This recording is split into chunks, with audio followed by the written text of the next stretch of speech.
Oh, hi. I didn't notice you there. My name's Dylan Roseychuk. Have you ever found it difficult when speaking in front of a classroom or a large group of people? Well, today I'm here to talk to you about language delivery. Language delivery is extremely important when communicating with students, especially if English is their second language. Let's check out a couple tips and tricks that you can use in the classroom to ensure that you are delivering your language appropriately, confidently, and clearly.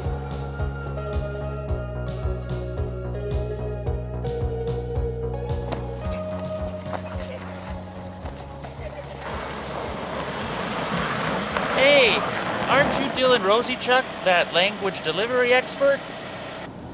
Why, yes sir, I am. I'm a student teacher with a class of 15 ELLs. Well, you better come on in. Oh boy!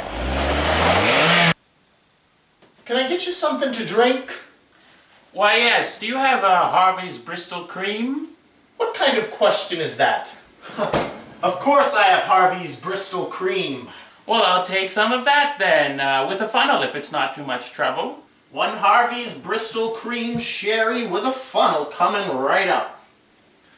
Alright, so tell me, what are your troubles, what are your concerns?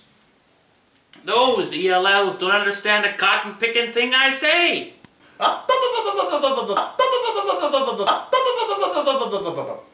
Alright, now the first thing is that a student teacher should never use slang. They should always use proper diction and standard English, because otherwise you're going to confuse any sort of English language learner.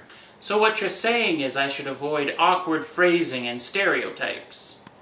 Yes, in fact, ELL students can comprehend more than they can communicate orally. Orally. Alright, now appropriateness is something that is very important in the classroom because an ELL might not understand inappropriate jokes and they might become confused because of it, so be direct and be to the point. Well, I understand that, but some of these kids in my class don't seem to understand anything I say. Like, should I be speaking louder? No, because speaking louder does not mean that you are being more comprehensible. Nor does slowing down your speech to an embarrassing rate that may seem condescending to the students in your class. So what you're saying is if students can say it, they can write it. Well, no, that wasn't what I was getting at, but you're totally right in that if a student is able to communicate something verbally, then they should also be able to communicate it in a written form. Gee, man, you speak good! Now see, if you speak like that in the classroom, then somebody who has English as a second language, they're going to develop sloppy language skills. What you saying, boy? Now remember the 3 C's when dealing with situations. Calm, cool, and collected. Okay, I see what you're saying, but what if a student just isn't connecting with me? Well, in a situation as extreme as that, one could always assign a non-ESL student with that ESL student and do a buddy system. That way they will understand the speech that is used in daily life in the student's eyes. Oh, so what you're saying is that comprehension precedes production.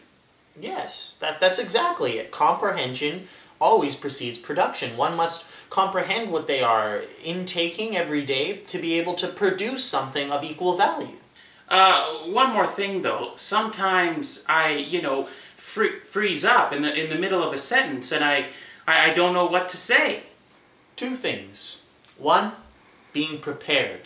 Knowing your content inside and out is going to make all the difference when you have to teach it, and any sort of obstacles you come to, well, you'll be able to hurdle over them a lot easier if you're very, very comfortable with what it is that you're going to be teaching. And another thing is, just breathe, relax. These students trust you. You're their teacher. You're in a position of trust. I never thought of it that way. I guess every student does yearn to be successful. Does Santa Claus come once a year? Not if you're a communist. Oh, you. All joking aside, though, let's take a look back at what we've learned today.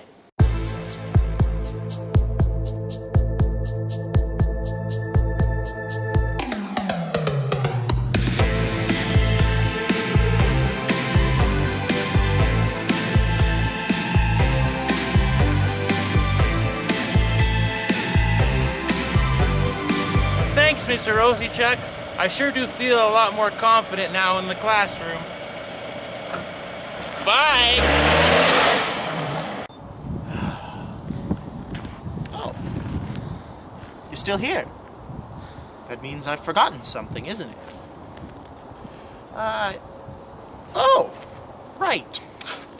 A variety of teaching methods is the best way to go about reaching a variety of learners. Think of all the different learner profiles that you're going to have in your classroom, whether it be ELLs or special needs.